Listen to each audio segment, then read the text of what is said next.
Want to shop Walmart Black Friday deals first? Walmart Plus members get early access to our hottest deals. Join now and get 50% off a 1-year annual membership. Shop Black Friday deals first with Walmart Plus. See terms at walmartplus.com. Move your career further, faster in just 2 days with a Harvard Professional and Executive Development Program. Advance your leadership skills, craft smarter business strategies, build your network, and transform how you work and think to keep your career moving forward. You'll earn a certificate and can add Harvard to your resume with Harvard Professional and Executive Development. Learn more at professional.dce.harvard.edu/Spotify. This episode is brought to you by Allstate. Some people just know they could save hundreds on car insurance by checking Allstate first. Like you know to check the date of the big game first before you accidentally buy tickets on your 20th wedding anniversary and have to spend the next 20 years of your marriage making up for it. Yeah, checking first is smart. So check Allstate first for a quote that could save you hundreds. You're in good hands with Allstate. Savings vary. Terms apply. Allstate Fire and Casualty Insurance Company and Affiliates. Northbrook, Illinois.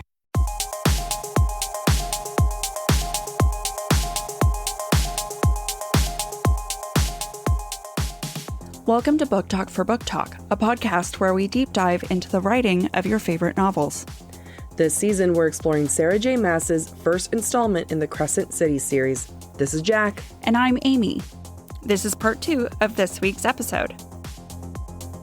The views expressed by the hosts are entirely their own and in no way represent the thoughts or intentions of the original author. This podcast is a discussion shared to spark thought and conversation on the characters and themes of this novel. The interpretations presented in this podcast are just a few of the many possibilities. Listeners are encouraged to read along and share their own analysis of the text. Though the hosts speak mostly within the constraints of this book, series and extended universe spoilers may be discussed with or without warning. Explicit language as well as themes of sex, violence, abuse, depression, self-harm, and death will recur throughout this podcast. Listener discretion is advised. I want to call out Juniper for being a bad friend. This is about to be the shortest take I have here, but screw you, Juniper. She knows that Bryce had her first drink in almost 2 years. She broke her sobriety. And first off, the fact that she didn't come storming into Bryce's apartment that night and being like, are you okay?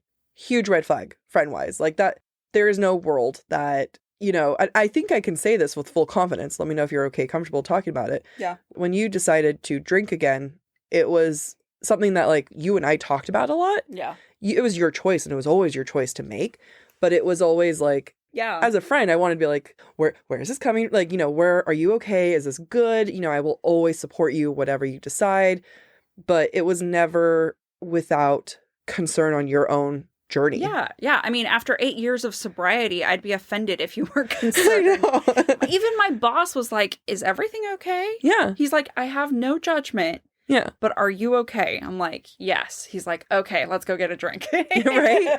Absolutely. And so it's like, I feel like I get extra points to judge her. Yeah. Because I'm like, you know what? I did go through this. And like, not even to the level of like, oh, you're solving a friend's murder of stressors going on. Right. So you should be extra concerned. And now she's coming for Bryce, that she's mad that Bryce missed a dance class that Bryce said that she'd maybe go to. Mm-hmm. I don't approve it. I think Bryce is too good of a friend for Juniper. Well, because what that is showing me is that, Juniper has had her good moments where Bryce is grateful for her friendship. However, at the same time, Juniper expects Bryce's healing to look a certain way. Yep. And that is through dance. Yep. Because she knows that Bryce loves to dance. However, it's just like therapy. You cannot force that kind of shit on someone. No. They have to choose it. So really, Juniper set herself up for disappointment. Truly. Screw you, Juniper. All right, moving on to the next point. The hottest moment now, like if you thought the roof was hot, this kitchen is about to be steamy. I forgot about this scene and I freaking love it. Yeah, and once again, we're still not getting sex. I know. They don't even touch. It's just SJM being like, look at how I can make you feel. Right. Without sex. If I thought hugging was hot, apparently staring is even hotter. And knowing that she's got no underwear and thinking dirty thoughts. Yep. After a very vulnerable night, it certainly doesn't take away Hunt's sexual needs and desires, and honestly his own sexiness. Everything about Hunt this next morning is predatory. Quote, his eyes dipped to her bare legs and went a shade darker. Hunt pushed off the island, stalking towards her, and Bryce braced herself. Unfortunately, he did nothing. He walked right past her. He's such a tease. Such a tease. And started to cook. In this moment, Hunt admits that he's going to sound like a cliche alpha hole and say that he likes Bryce and his shirt. And we have that in this world. We have that in our world. And it's an ownership of sorts of the, I like you wearing my clothing because I'm on you. Yeah. I mean, I just said this to my girlfriend the other day. She likes to wear one of my sweaters and she steals it often. And she's like, oh, I'm sorry. I'm like, no, I like you in my sweater. And I was like, oh God, I sound like a man. But it's true. I do like it. And I think if men could just channel their toxicity into certain points, it would be better for all of us. Because I need guys to be more like, yes, wear my shirt. Yeah. Versus they just know the routine. Because that's what it feels like now. Yeah. At least in my experience of like, all right, here's a shirt. Like, you know, this is what you get. It feels like a odd party favor. Thank you for your services. Here's your tip. Here's your here's your gift for the evening. A shirt that I've worn for 6 years. It has 5 holes and 2 stains.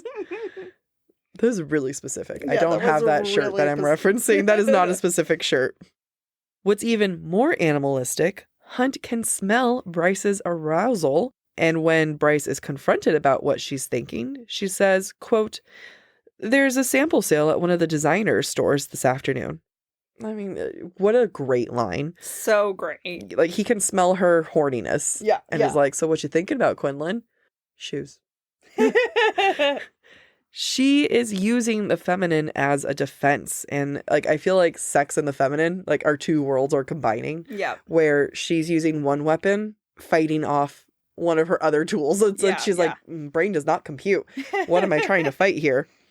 While Bryce tries to descend into the feminine, it just sets Hunt off more. In a sexy way. In a sexy, sexy way. Quote, her nipples pebbled under that stare. Hunt went preternaturally still. His face went positively feral. A mountain cat ready to pounce. I didn't know clothing sales got you so hot and bothered, Quinlan. I mean, yes. Have you... Yep. No, that's all I got. I mean, I can't, it's, you know, fan yourself a little bit there. It's hot. Well, and let's talk again about this whole power thing. He likes the ownership. He's the mountain cat, ready to pounce on prey. While she's trying to descend into her feminine, which is usually a weapon for her, he's descending into that masculine, and she likes it and he likes it. Both sides are responding very well. Yeah, like just... put her on the counter right now. And we're just sitting here being like, please, please, something. Just before they both cave and give us what we want, the food starts to burn. But this moment, as much as Amy and I are having fun with it, I think it's really important and critical to these characters. Remember what happened the night before. He came home catatonic and Bryce showered him and dressed him like a child. And Hunt could have felt very emasculated by what happened. He could have woken up and have been, I don't want to say resentful, maybe embarrassed of it, hesitant, or thinking that she would somehow not find him attractive anymore. And instead, Bryce wants him. She's like horny for him right off the bat. And I think that it's meant to help them. I almost feel like the logic is can't be broken if he still wants sex. Almost in his brain. Like, I'm not saying that that's what they're thinking, but it's definitely sex is healing right now for him.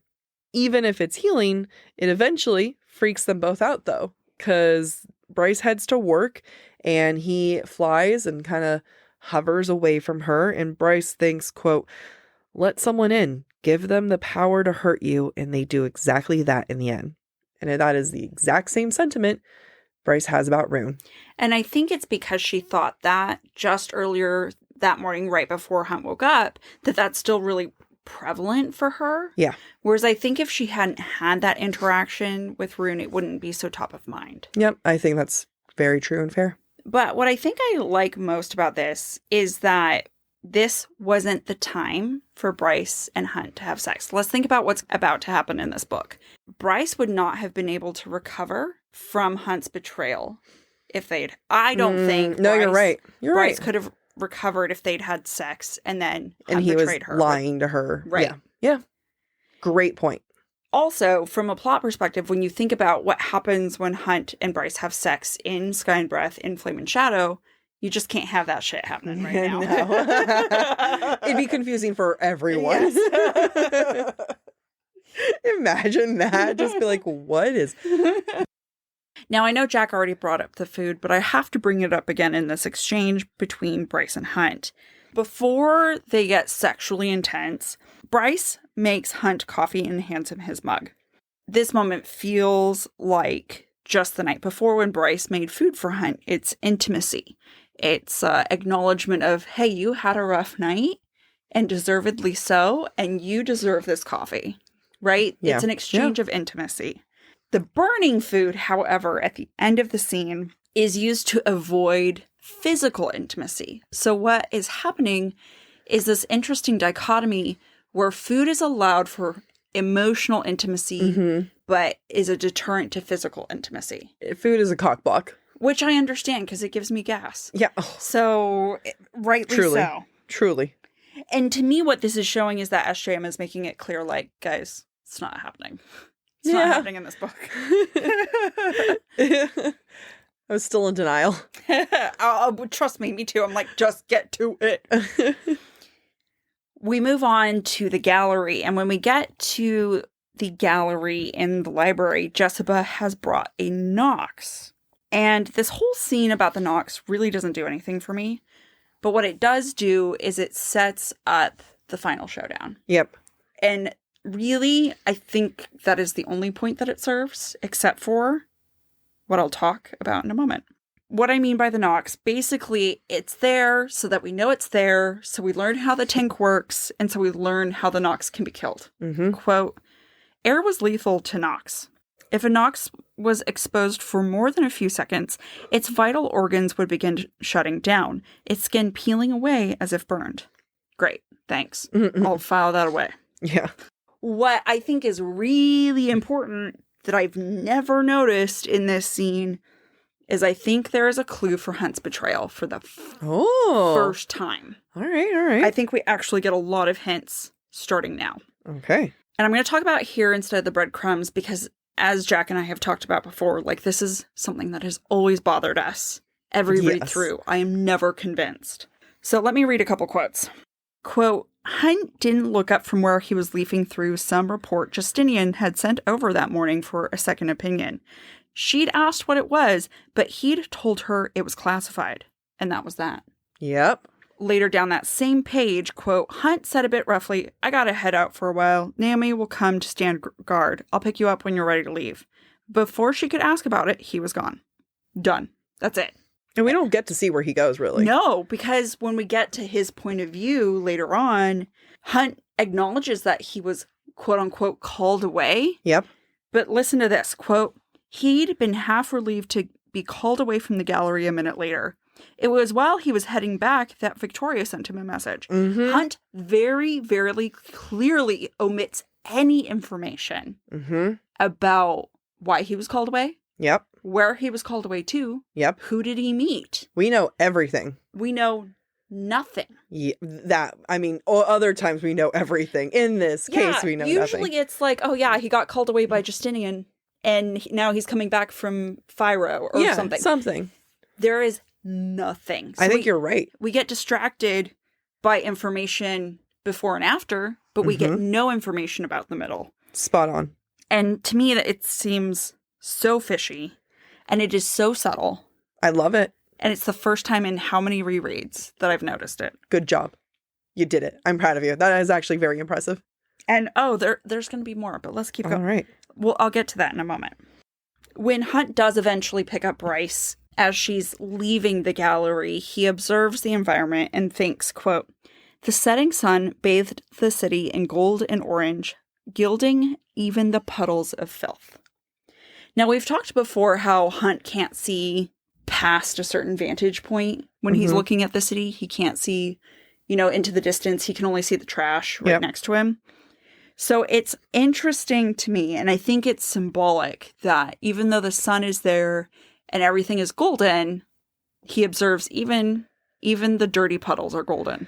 Yeah. To me, that's Bryce making him golden. I agree. Yeah. I think he's reflecting on himself. Yep. Her influence. Yeah, but at the end of the day, on him. He's still trash. Yep. Hunt and Bryce go to meet Viktoria at a bar. And this is when Viktoria lets them know about Synth that she found on Danika and Tertian's clothes using the Fae tech. At this moment, after Victoria's given them the information, Bryce leaves the bar. And it is only once she is at the front door away from Hunt and Viktoria that Hunt tells Viktoria to keep the information quiet about the Synth. Viktoria confirms, quote, "already wiped the files from the Legion database." He could have said that in front of Bryce. Yeah. So why didn't he? Yep. Because she's in on whatever he's working on, wherever he went earlier, that he won't acknowledge. Yep. When Hunt, and I'm going into this deep dive of how how secretive Hunt is being right now, which is so tricky of SJM, and it makes me admire her talent because we are distracted by their emotional intimacy. Yep. By his emotional intelligence. And he continues to be emotionally intimate and emotionally intelligent with her. Yep. While at the same time keeping a secret from her. I think this has been one of the biggest, I don't want to call it complaints, but like critiques that readers have had, that they have no idea where Hunt's betrayal comes from. It came out of left field. Doing this analysis, it makes sense. These are the moments I see it. Yeah. I mentioned earlier in the book when Hunt goes to the bar, maybe he's there to meet up with Viktoria and Justinian, and you said that Isaiah's there, so maybe they didn't get a chance. Like, how did they talk? Well, those would be the moments of, they're all together. Man, I'm really pissed off. I wish we could do something. The beginning initial points. But here's this moment. They've discovered Synth. Yeah. Or they have a better understanding of it. I was actually reflecting on that same conversation. I was writing these notes, and I reflected on that dive bar scene. Justinian is playing pool away from Viktoria, Isaiah, and Hunt. What if Justinian is finding out about Synth while playing pool with a bunch of other people at a dive bar? Yeah. Yeah. Like, it's totally reasonable. Absolutely. Absolutely. Just because we don't know the exact moment doesn't mean that the moments aren't happening. Right. SJM's just really good and really subtle. And we didn't see him. And I can admit I didn't see it. Because this happens next. Once Bryce and Hunt are at home, Hunt is being cagey because Bryce is super focused on the Synth right now. When Bryce asks Hunt about Synth, quote, Hunt considered his words carefully. Why is he being careful? He tries to tell Bryce that it's not worth their time to think about. But Bryce interrupts him as he's saying this and calls Rune and asks Rune about the Synth. Yeah. And then we find information out from Rune. Hunt only gets interested in what Rune is saying when Rune does his ominous pause and then reveals that there's obsidian salt in the Synth, which at that point, oh shit. Right. After the call with Rune, Bryce wants to go to the meat market and find out information about Synth. And Hunt insists that they need to be careful and that she should take the night off and prioritize talking to her parents. So again, Hunt is using emotional intelligence to distract Bryce away from Synth and away from this secret that he's harboring. I haven't looked at the breadcrumbs, so I'm sorry if you wrote it there. Spoiler for Crescent City 3.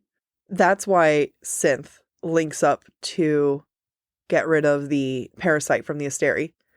Because black salt keeps the Asteri away.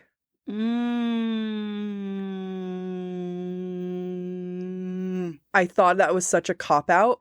It makes sense. It makes sense. I always was like, it's only been like 2 weeks.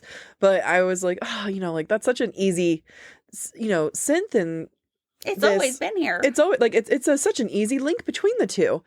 Well, yeah, if there's black salt. Yeah, that makes sense. Makes sense. Makes sense. Ugh. Sorry, I just had to talk about that. No, I appreciate it. I did not put that in the breadcrumbs. Cool. Look, I'm going to just drive final nail into the coffin. Hunt has been wanting to touch Bryce all day. He has made every excuse to help her, to be right next to her. Mm-hmm. He is infatuated with the dress she's wearing. Like, he wants to be in her. He does not touch her until he is trying to distract her from Synth. Oh. When she wants to go to the meat market, when she wants to investigate Synth, that is the moment that Hunt grabs her hand and opens up about his mother. That's such a good point. And then tells her to focus on her own parents. That is incredible. You did it. You found it. You caught the moment, I think. It is so well done because nothing about that vulnerability is disingenuous, right? He's not lying about his mom. Yep. He's not lying about, like, you know, he obviously does want Bryce to care about her parents and think about her parents because they're alive and his mother's not. But he's using it. It's now turned into a weapon. It's turned into a weapon. Yeah. Yeah. It is harsh. I mean, we've just went from emotionally intelligent king to emotionally manipulative. Yeah. Genuinely. This is a classic Reese move. It really is, where it's like, I'm about to tell you something super vulnerable and about myself, which is a conversation I 100% they would have had eventually, but it's happening now because he doesn't want her to go. Right. And this is the best way to get her to focus on something else. Absolutely. I just want to say that the description of them cleaning together is so sweet. It just kind of shows that it is his home. Yeah. You know? And at this point, she's offered him to stay, like, hey, you know, you can always stay here, roomie. And again, I think two things can be true. Yeah. He cares. Yep. He values the emotional intimacy that they have. Yep. And he can be lying to her. Absolutely. As the chapter ends, Bryce offers Hunt some wine as liquid courage as a form of power to get through the meeting Ember Quinlan and Randall Salago. And I totally get it. But this moment, even though it's playful and funny, also makes it seem like they are in a romantic relationship. Oh, absolutely. Just, I want you to meet my parents. Yeah. Fall has officially started here in Los Angeles, and that means we finally get to do fall activities. I have been counting down the days for when I can go to pumpkin patches, maybe even hit up an apple orchard, and I get to do all of it looking super cute in my Quince boyfriend sweater.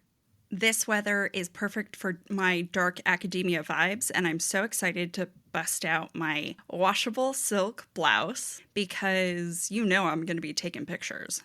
Quince is known for their Mongolian cashmere sweaters from $50. And that's not all. Quince has so many other amazing things on their website.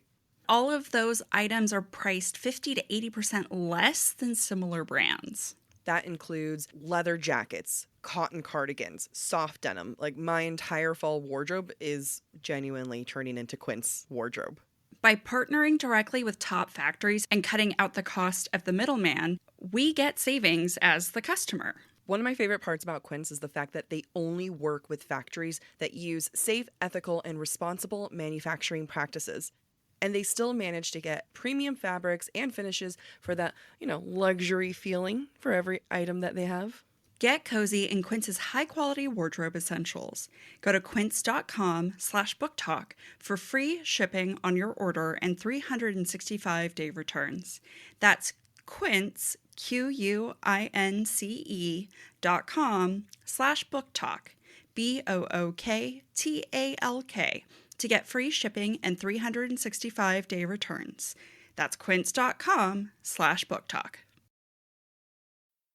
Move your career further, faster in just 2 days with a Harvard Professional and Executive Development Program. Advance your leadership skills, craft smarter business strategies, build your network, and transform how you work and think to keep your career moving forward. You'll earn a certificate and can add Harvard to your resume with Harvard Professional and Executive Development. Learn more at professional.dce.harvard.edu/Spotify.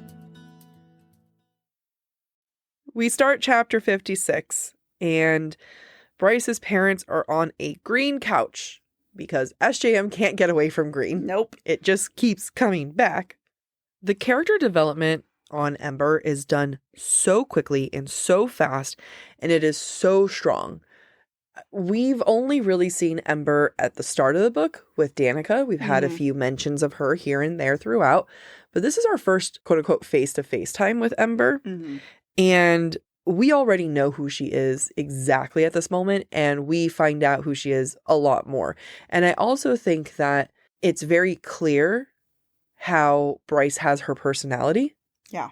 It makes sense that Ember would be her mother. And I feel like that's really hard to do. Yeah. And here's the thing. I would argue yes to all your points. I think it doesn't hurt that we know Bryce so well at this point. Yes. That we're able to fill in the gaps. Yeah. And completely. I agree. We're able to fill in those gaps, and it all just makes sense of who she is and who Bryce is. But there's also still two distinct people. Yes. Absolutely. You know, she's way more nagging than Bryce is. She's the mother. Yeah. She comes across as a mother. Oh, yeah. We find out that Bryce's parents don't really know anything about Bryce's financial situation. If anything, they probably think that she's rolling in it. Yeah. Bryce purchased a very fancy coffee machine for her parents, and Hunt notices that. He also makes a note that Bryce doesn't have that money. He looks at it in a more self-sacrificing way, you know, and I do believe that's part of it, that Bryce will be there for the people that she loves and cares about. But I also feel like it shows that Bryce doesn't care about her immortal life. I think she views herself as a prisoner forever. Yeah, I do. Something you said made me think, like, how much of it is Bryce wanting to spoil her parents because their lives are short? And so she wants to make their short lives as comfortable as possible? Yep.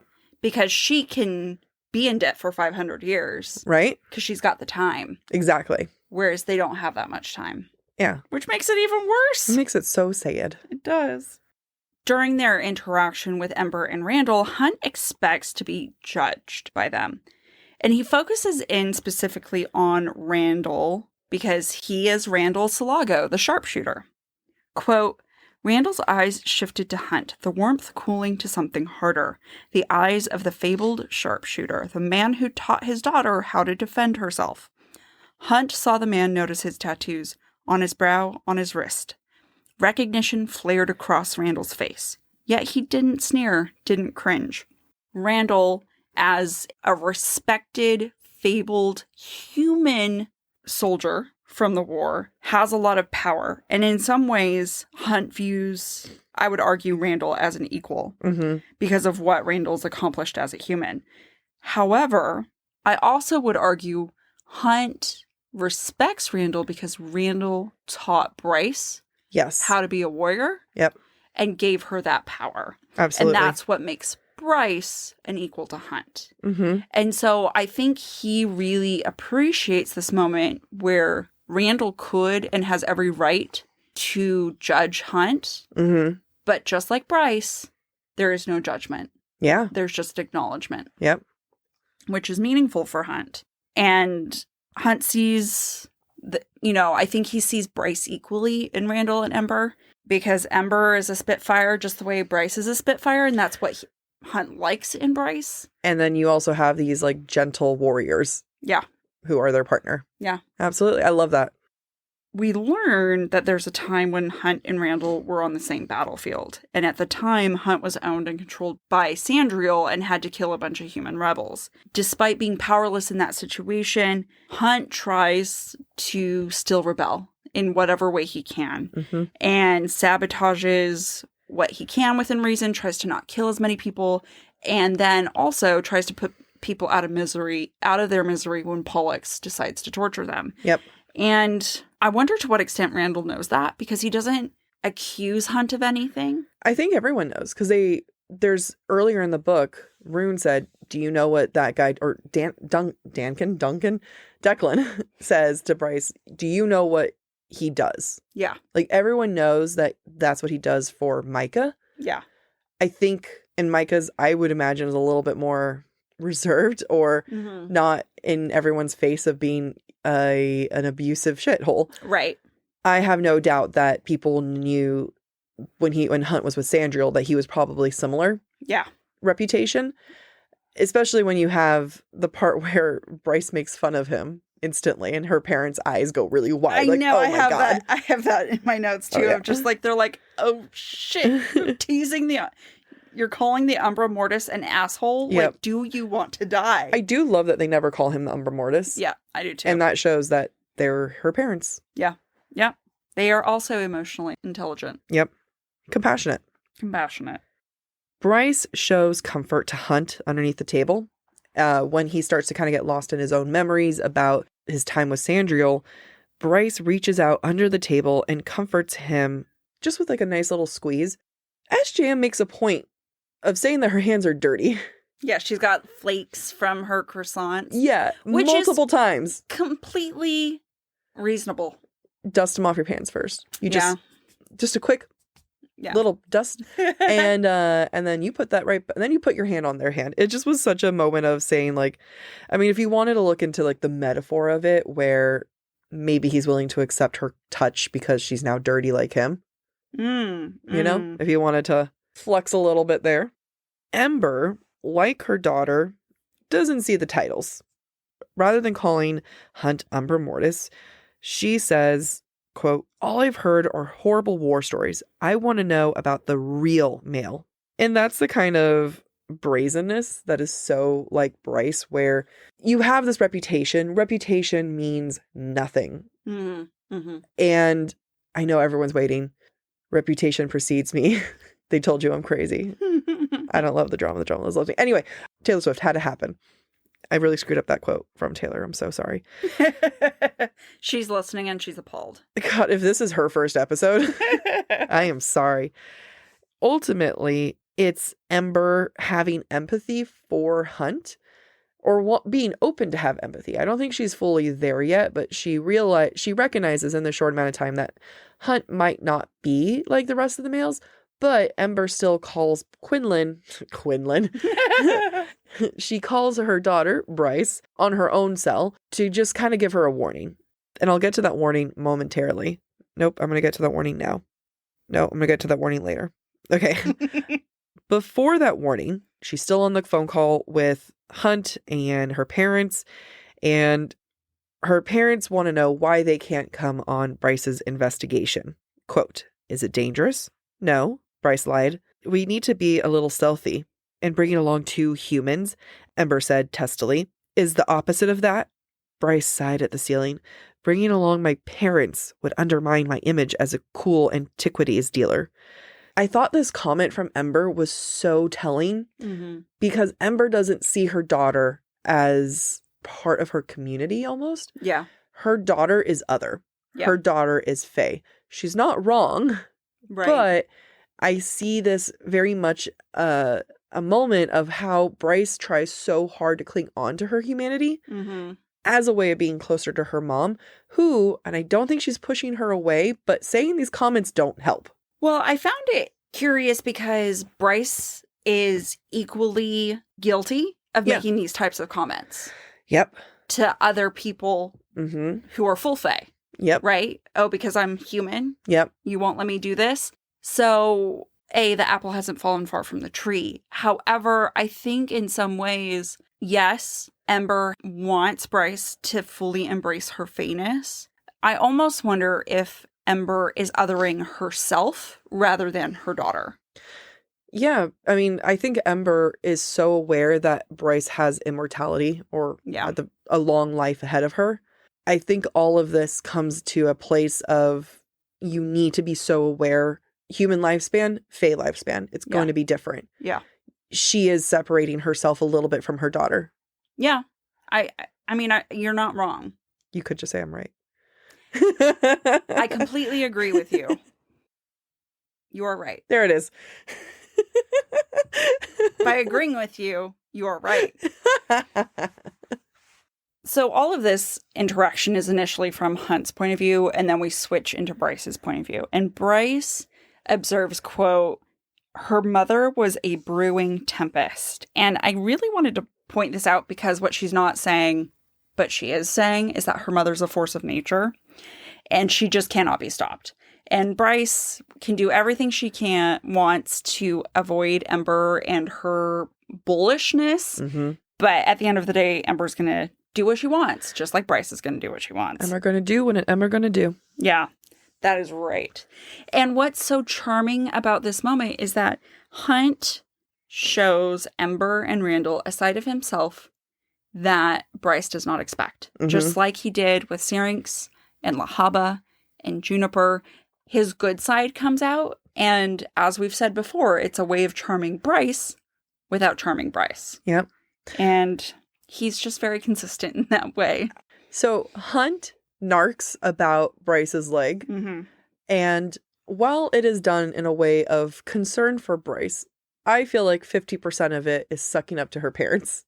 Oh, 100.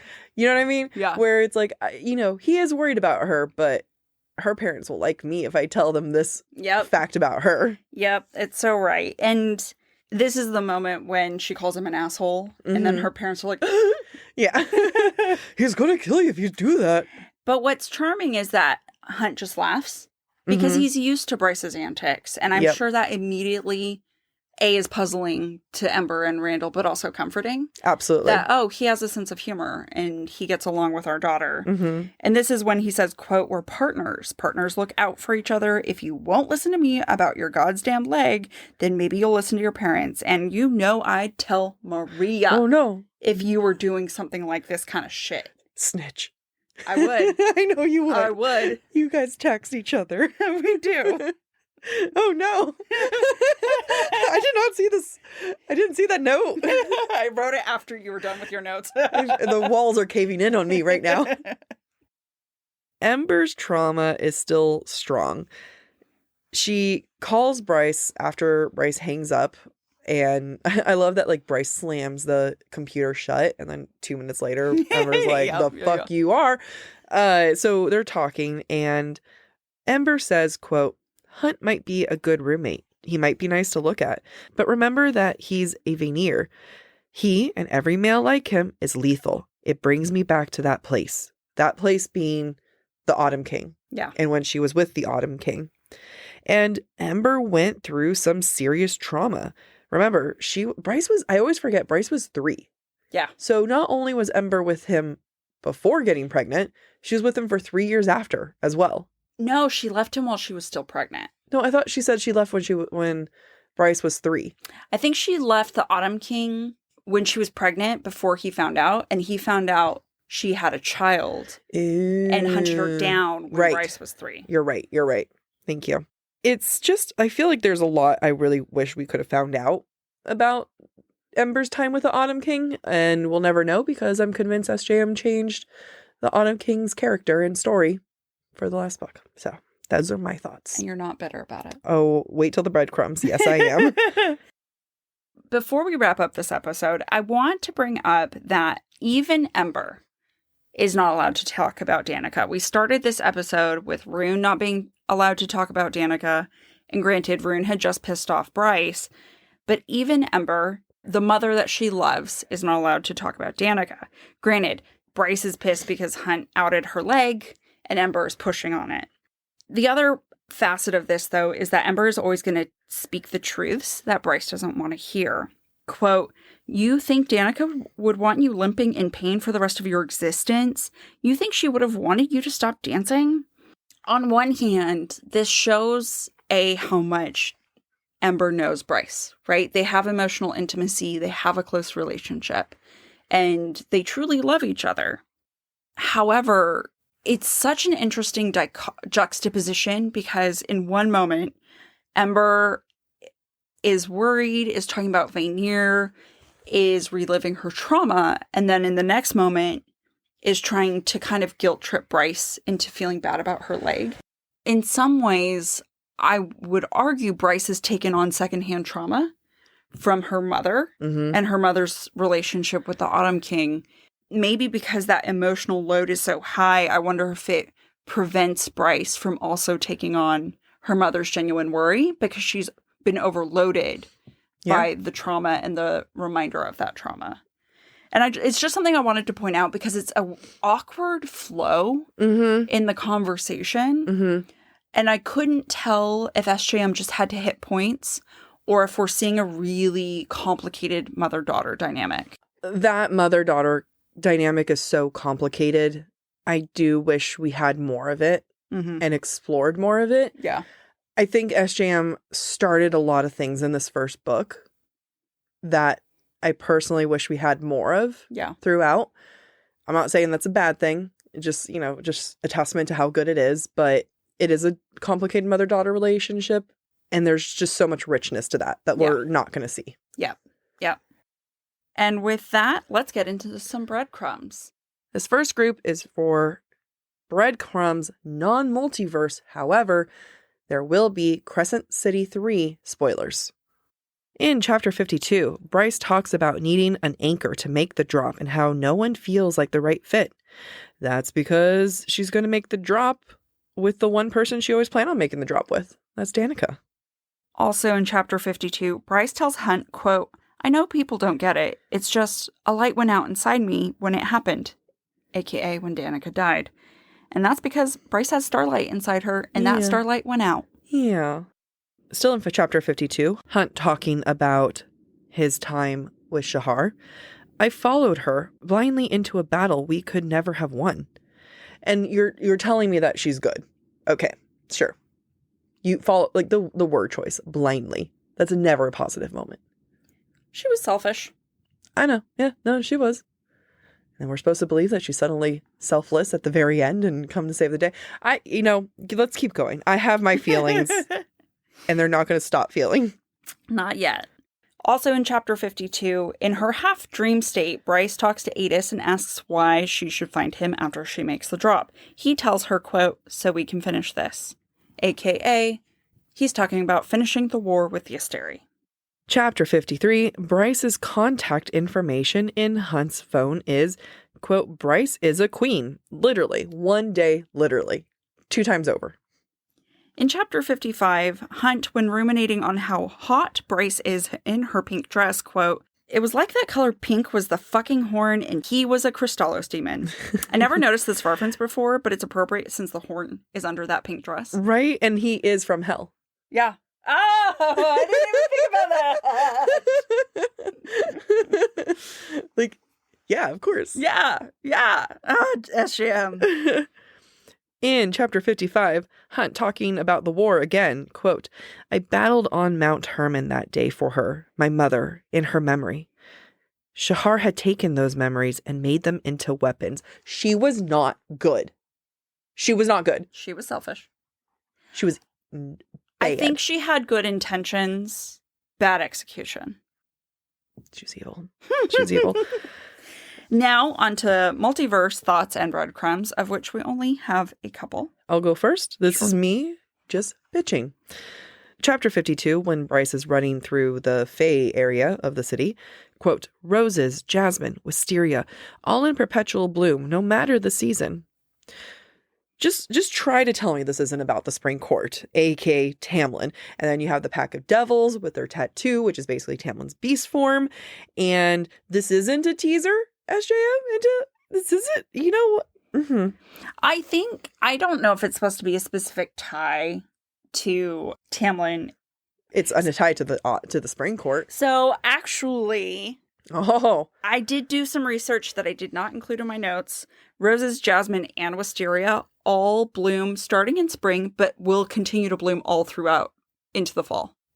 So it is reasonable to say that these are also fall flowers and could be the life extended by the Autumn King's power. You're just an SJM denier? No. I'm an SJM denier. You're an SJM truther. I think what we're both getting at is this is a breadcrumb for the multiverse link back to Prithian. I do think it's a breadcrumb. From here on out, I'm committed to prove the points where I feel like SJM curved when she should have swerved. Okay. Our last breadcrumb, also in Chapter 52, Bryce feeds Hunt as an apology.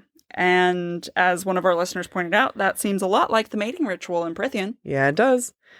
This week's Bryce-ism is actually going to be a little bit different. We're going to not do what Bryce did. Okay, so we're doing the opposite of Bryce. Don't be self-sacrificing and open up that left drawer. Take care of yourself. Take care of yourself. Prioritize yourself. You know what? You can't help anyone if you're not helping yourself. And sometimes helping yourself is charging those batteries, setting the mood, watching a little something, turn those photos away. Oh my God. Light a candle. Okay. No, we get the image. I want you to know that's not from me. That's from 40-Year-Old Virgin. Oh, I haven't watched that. Okay, movie. cool. If any listener thought that I'm truly detailing my own experience. Is it sad that even after all these years, I still have not watched that movie, and I probably never will? Nope. Don't say that. Challenge accepted. If I can remember. Yep. Good luck. Oh my God. The confidence. All right, Amy. Yes. Question. In what ways does the exchange of trauma between Bryce and Hunt help and or hinder the development of their relationship? I'm so conflicted about this question, even though I'm the one who came up with it. Because these two are a match made in emotional intimacy heaven. They are willing to open up to each other in a way that they've never opened up to anybody else in their life. And you can tell that that's rare. I mean, Hunt's been alive for 233 years and hasn't probably opened up to anyone like this. Yeah. And so we're seeing a radical difference compared to who they were at the beginning of this book in episode 3. Yeah. However, it really troubles me that Hunt uses that to his advantage. And not in a way that he's trying to hurt Bryce. Yeah. But he uses it in a way that will hurt Bryce unintentionally. And that just makes me really sad. It's hard because at the beginning of this book, I would say, if we're going to say that this is a competition, which it's not, but we're going to pretend to, Bryce was ahead of Hunt with emotional intimacy. She had the connections. She had the friends. He was struggling. Mm-hmm. All of a sudden, he unlocked his emotions and couldn't stop growing and being open and honest and just vulnerable. He was so ahead of her that I was starting to feel like Bryce was holding back too much. Yeah. And that she was missing out on what could be. And this is very true to her character because she'll hold back in other ways in future books. Yeah. But to your point, now that we know Hunt is withholding in other ways when it comes to the synth, it does bring him back down to equal with her. What I see from Hunt that is maybe a little, is it less than Bryce? Or maybe it's this, they're both doing this, but in different ways.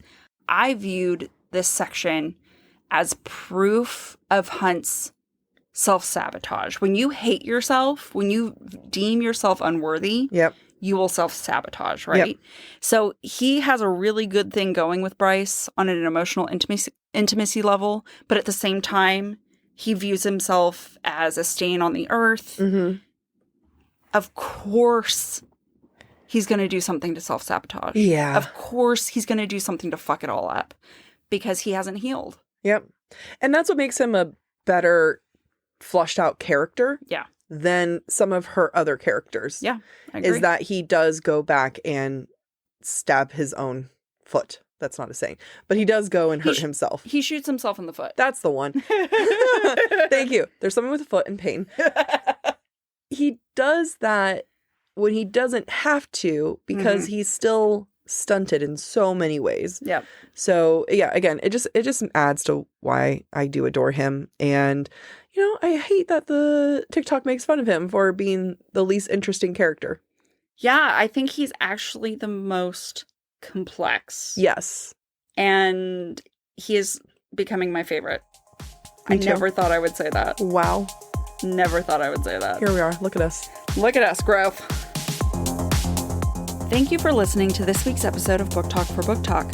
We encourage you to rate and subscribe to our show on your preferred podcast listening platform. Next week, we will be exploring chapters 57 through 64 of House of Earth and Blood. We would love to hear your thoughts based on today's conversation. You can submit your comments to our form at booktalkforbooktalk.com for a chance to have your feedback discussed during a future mini episode. If you are enjoying the podcast, please visit our website, booktalkforbooktalk.com, to view our latest merch and learn about supporting the show through Patreon, Ko-Fi, or Venmo. You can also follow us on TikTok or Instagram at the handle booktalkforbooktalk. Bye! Do you ever black out while recording? Sometimes. Yeah, there's so many times where I look up, I'm like...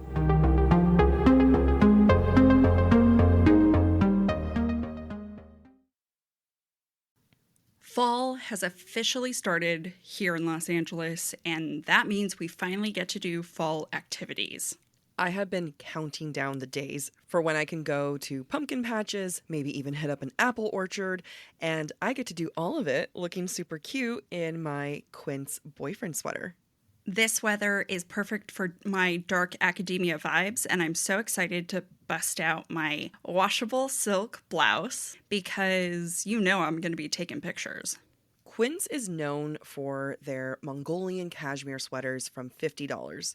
And that's not all. Quince has so many other amazing things on their website. All of those items are priced 50 to 80% less than similar brands. That includes leather jackets, cotton cardigans, soft denim. Like, my entire fall wardrobe is genuinely turning into Quince wardrobe. By partnering directly with top factories and cutting out the cost of the middleman, we get savings as the customer. One of my favorite parts about Quince is the fact that they only work with factories that use safe, ethical, and responsible manufacturing practices. And they still manage to get premium fabrics and finishes for that, luxury feeling for every item that they have. Get cozy in Quince's high-quality wardrobe essentials. Go to quince.com/booktalk for free shipping on your order and 365-day returns. That's Quince, QUINCE.com/booktalk, BOOKTALK, to get free shipping and 365-day returns. That's quince.com/booktalk.